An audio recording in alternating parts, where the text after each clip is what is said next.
E se eu te dissesse que a neuropatia diabética não começa no nervo, mas sim em um desequilíbrio metabólico silencioso que evolui até remodelar completamente o sistema nervoso? Olá, hoje eu vou te levar pelo caminho do conhecimento, desvendando como um efeito dominó silencioso pode levar a consequências tão devastadoras. Então vamos direto ao ponto. A pergunta que a ciência vem tentando responder há anos é: qual é a primeira peça de dominó que cai? Sabe, entender a sua origem é absolutamente fundamental, porque isso muda completamente a forma como a gente tradicionalmente enxerga e, claro, como a gente aborda essa condição. A lógica mais óbvia parece simples, né? Se o nervo está danificado, o problema deve ter começado ali. Faz todo o sentido, é uma conclusão bem intuitiva. Acontece que a literatura científica nos mostra que a história é, na verdade, muito mais complexa. A verdadeira raiz do problema está escondida em um nível bem mais fundamental. E é exatamente aqui que a nossa perspectiva muda da água para o vinho. Bem antes de qualquer dano no nervo ser detectado, existe uma batalha silenciosa, invisível, que já está acontecendo lá no nível metabólico. É nesse epicentro celular que a nossa investigação começa de verdade. Bom, agora a gente entra no estágio 1, o verdadeiro ponto de partida de tudo. Pense nele como a primeira peça do dominó, aquela que é empurrada bem de leve. É um estágio silencioso, muitas vezes sem sintoma nenhum, mas é ele que dá início a toda a cascata de danos que a gente vai ver a seguir. Se a gente observar essa imagem com atenção, vai perceber que a desregulação metabólica tem, basicamente, duas fontes principais.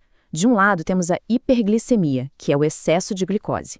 Do outro, a dislipidemia, um perfil todo desregulado de gorduras. O mais fascinante que este diagrama nos mostra é que os dois caminhos, mesmo sendo diferentes, acabam convergindo para um ponto em comum, o estresse oxidativo e a disfunção mitocondrial.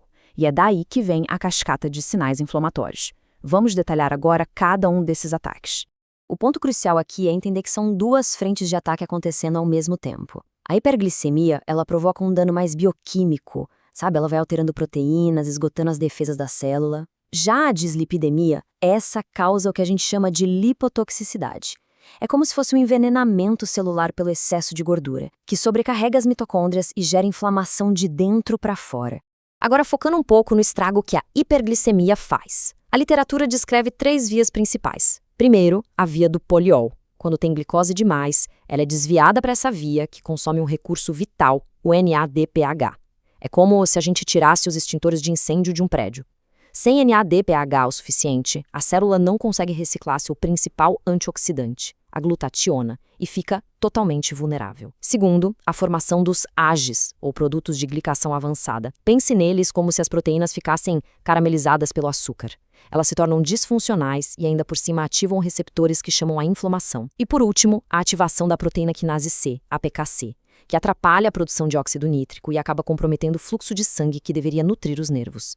E olha, ao mesmo tempo, em paralelo, a dislipidemia está lá, lançando seu próprio ataque. A lipotoxicidade leva ao acúmulo de ceramidas, substâncias que são tóxicas para os neurônios e podem até mesmo induzir a apoptose, que é a morte celular programada. E não para por aí. Os próprios nervos começam a desenvolver resistência à insulina, o que é crítico porque eles dependem dos sinais da insulina para sobreviver e se manter. O resultado final disso tudo? Uma disfunção mitocondrial, uma verdadeira crise de energia que deixa o neurônio sem força para se defender ou se consertar. E todos esses ataques, vindos das duas frentes, convergem para este conceito central, o desequilíbrio redox.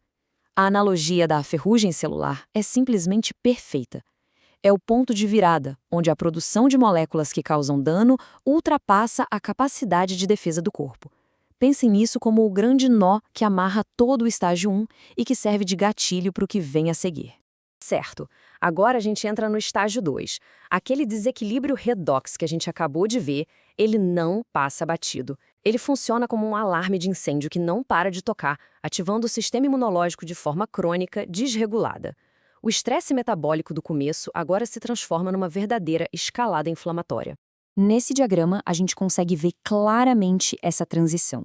Repara só como o estresse oxidativo e os AGS ativam vias de inflamação, como a do NF-κB, o que leva à infiltração de macrófagos e à produção de citocinas. E, ao mesmo tempo, esse mesmo estresse metabólico ataca a microvasculatura, ou seja, os pequenos vasos, causando espessamento e reduzindo o fluxo de sangue. É um ataque duplo. inflamação direta e, ao mesmo tempo, uma asfixia por falta de nutrientes. Esse dano inflamatório é um ataque direto, um verdadeiro assalto. Citocinas como o TNF-alfa e a IL-6, que são mensageiros da inflamação, inundam o ambiente ao redor do nervo. Células de defesa, como os macrófagos, invadem o tecido e acabam criando um ciclo vicioso, onde a inflamação gera mais dano e esse dano, por sua vez, grita por mais inflamação. E, acontecendo junto com tudo isso, vem a desvascularidade. A vasa nervorum, que é aquela rede delicada de microvasos que funciona como a linha de vida dos nervos, fica toda comprometida. O fluxo de sangue diminui drasticamente e o resultado é isquemia. Basicamente, os nervos começam a ser sufocados, famintos por oxigênio e nutrientes. E tudo isso nos leva, finalmente, ao estágio 3. Depois de todo aquele caos metabólico e da escalada inflamatória, a gente chega ao ponto em que o dano acumulado se torna clinicamente visível. É aqui que os sintomas que a gente normalmente associa à neuropatia começam a aparecer de forma clara.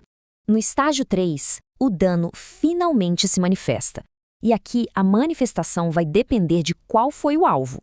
As fibras nervosas finas, que são responsáveis por dor e temperatura, e as fibras nervosas grossas, que cuidam do tato e da nossa percepção de posição, são afetadas de jeitos bem diferentes, o que gera sintomas que não têm nada a ver um com o outro. O dano nas fibras finas é o que causa os chamados sintomas positivos. E não é porque são bons, claro, mas porque eles adicionam sensações anormais. Aquela queimação, os choques elétricos, o formigamento. Isso acontece porque os canais iônicos, como o tal do TRPV1, se tornam hipersensíveis.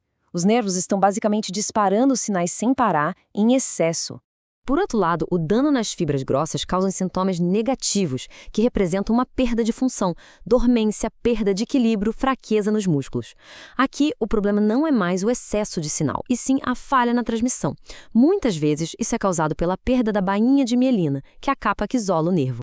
Então, o ponto crucial aqui, o que a gente precisa guardar, é que esses dois tipos de dano, a hipersensibilidade das fibras finas e a falha de sinal das fibras grossas, explicam por que a neuropatia diabética é tão complexa e confusa. A mesma pessoa pode sentir uma queimação intensa e, ao mesmo tempo, dormência no mesmo pé. E agora a gente entende a base molecular por trás dessa experiência. Certo. Agora, vamos juntar todas as peças e conectar os pontos. A gente viu uma cascata que vai do metabolismo para a inflamação e, por fim, para o dano neural. Mas qual é a força unificadora que está por trás, impulsionando todo esse processo? E a resposta está exatamente nesta citação da fonte. O desequilíbrio redox, aquela ferrugem celular que a gente mencionou lá no começo, ele é o nó mecanicista-chave. É o eixo central que conecta todas as fases, desde o primeiro distúrbio metabólico até o último sintoma no nervo. E aqui está o resumo visual de todo esse efeito dominó. Começa com a desregulação metabólica, que derruba o dominó da inflamação e do dano vascular, e tudo isso culmina no dano neuronal que causa os sintomas.